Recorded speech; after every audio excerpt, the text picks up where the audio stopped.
seja com você que se interessa pelo que a Bíblia diz. Seja bem-vindo ao nosso canal. Hoje falaremos sobre congregar. O que a Bíblia diz sobre congregar? Hoje há um sem número de pessoas que não veem no congregar uma necessidade básica da fé cristã, uma necessidade primária da fé cristã. Para tais pessoas, ir à igreja ou não ir, tanto faz, congregar ou não congregar, tanto faz, o importante é que eu acredito em Deus e ponto. Mas será este o propósito de Deus segundo a Bíblia? Vejamos.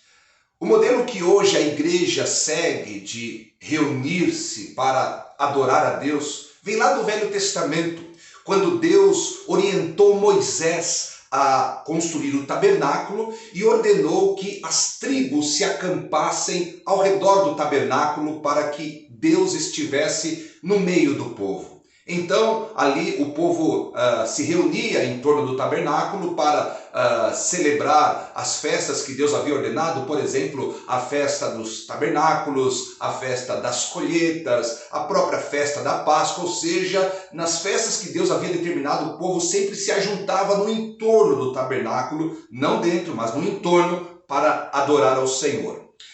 Com a construção do templo de Salomão, o povo teve um pouco mais de acesso, porque ali foi criado o átrio, né? No átrio havia um lugar onde as pessoas poderiam se reunir e prestar a Deus certos tipos de solenidades. Todavia, somente o sacerdote, o sumo sacerdote levita, tinha acesso ao templo de Deus, porque o sangue de Cristo, do Cordeiro de Deus, ainda não havia sido derramado e então o acesso era restrito. Mas com a vinda de Cristo, com a morte de Cristo, com o derramamento do seu sangue, com o véu da separação entre Deus e o homem sendo rasgado, Cristo mesmo se tornou nosso sumo sacerdote, agora dispensando qualquer tipo de intermediador humano para isto. E quando o véu do templo é rasgado ali na crucificação de Jesus, a separação que havia entre Deus e o homem é tirada. E agora nós temos acesso livre à presença de Deus. Como? Em espírito e em verdade.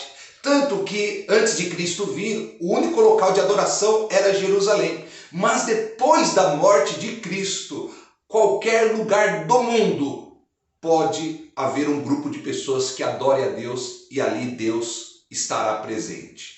E agora sim, o que a Bíblia diz sobre o congregar? Bom, primeiro, a Bíblia nos mostra que é no meio da congregação que a presença de Deus se manifesta.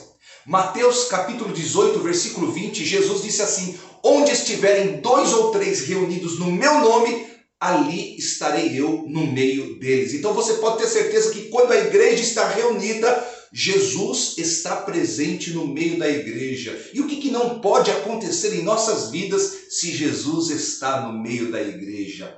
A segunda coisa que a Bíblia diz sobre congregar, eu acho muito tremenda esta passagem, está no Salmo 133, que fala justamente da comunhão dos irmãos. Quão bom e quão suave é que os irmãos vivam em união. E ali tem uma palavra bonita do poeta Davi, né? Através do Espírito Santo, ele diz, é como o óleo que desce sobre a cabeça, escorre pela barba, a barba de Arão, e desce até a orla de suas vestes, né? É como o orvalho do monte Hermon, é como aqueles que descem ao monte Sião. Mas o mais tremendo desse salmo é o verso de número 3, Salmo 133, verso 3, que diz, porque ali ordenará o Senhor a sua bênção para sempre.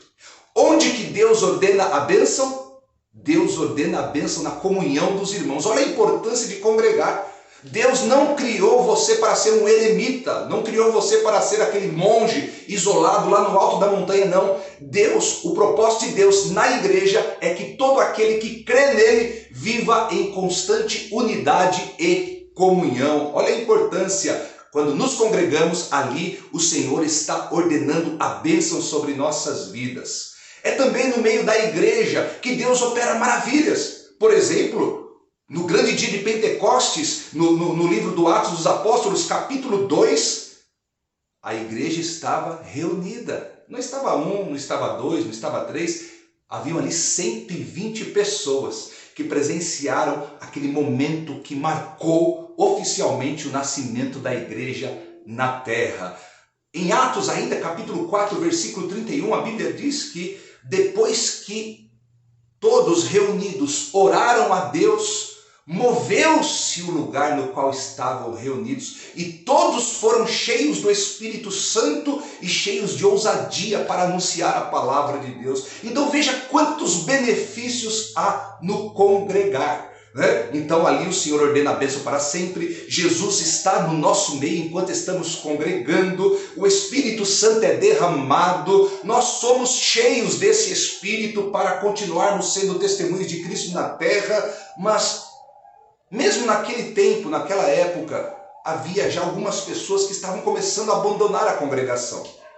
Mas eu posso te garantir que os motivos delas eram muito pior do que os motivos de hoje. Hoje as pessoas dizem, não vou porque não estou com vontade, não acho que é necessário estar sempre na igreja, eu faço minhas orações na minha casa. Não. Naquela época, algumas pessoas estavam deixando de congregar por conta da perseguição. Todo aquele que era identificado como judeu cristão estava tendo seus bens confiscados, estavam sendo arrancados de suas casas, e isso estava desanimando a fé de alguns.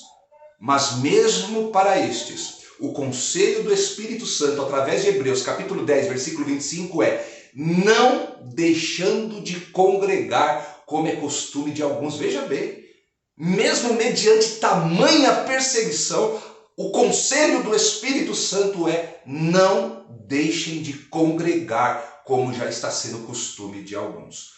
Eu quero dizer que Deus tem propósito na igreja. Eu quero dizer que Deus te chamou para ser igreja. E ninguém é igreja sozinho, não. Sozinho, no máximo, podemos ser crentes. Mas igreja só somos quando estamos juntos. A Bíblia nos diz que congregar é o grande propósito de Deus para abençoar o seu povo na terra. Não deixe de congregar, seja fervoroso na tua igreja e na tua congregação. Que Deus te abençoe. Até o próximo vídeo.